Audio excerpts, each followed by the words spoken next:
क्योंकि एम्बेसी ने वेरिफिकेशन के लिए बैंक को ईमेल की या कॉल की और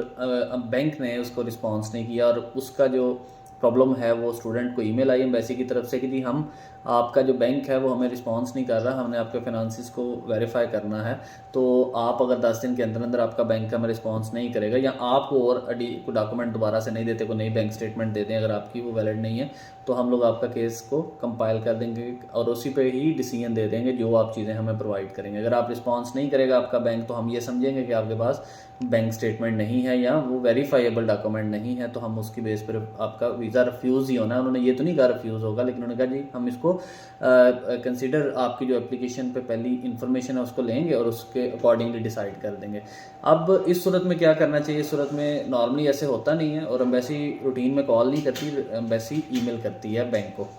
हेड ऑफिस को कर सकती है, ब्रांच को कर सकती है।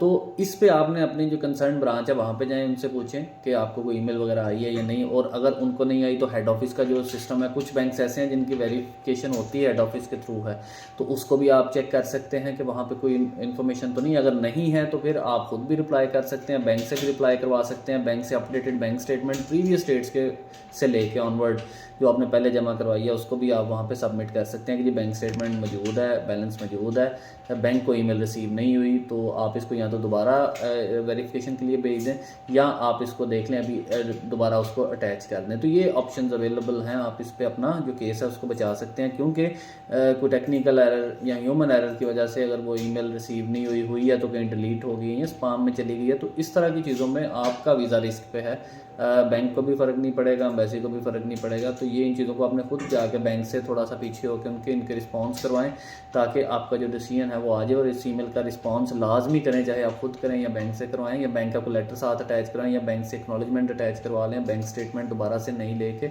और इवन बैंक की हेड ऑफिस की भी डिटेल्स और बैंक की भी डिटेल्स उनके विजिटिंग कार्ड के साथ वो भी अटैच करें कि ये उनकी ऑफिशियल डिटेल्स भी हैं, तो आप यहाँ पर भी इनको कॉन्टैक्ट कर सकते हैं। तो ये जो है वो इस तरह का केस जो है नॉर्मली तो बिल्कुल स्ट्रेट फॉरवर्ड होता है, इसमें कोई इशू नहीं है, लेकिन जब अगर इशू होगा तो आपका वीज़ा रिफ्यूज़ हो जाना है इस बेस पे, क्योंकि उन्होंने कैटेगरिकली इसको मेंशन किया हुआ है। Thank you so much.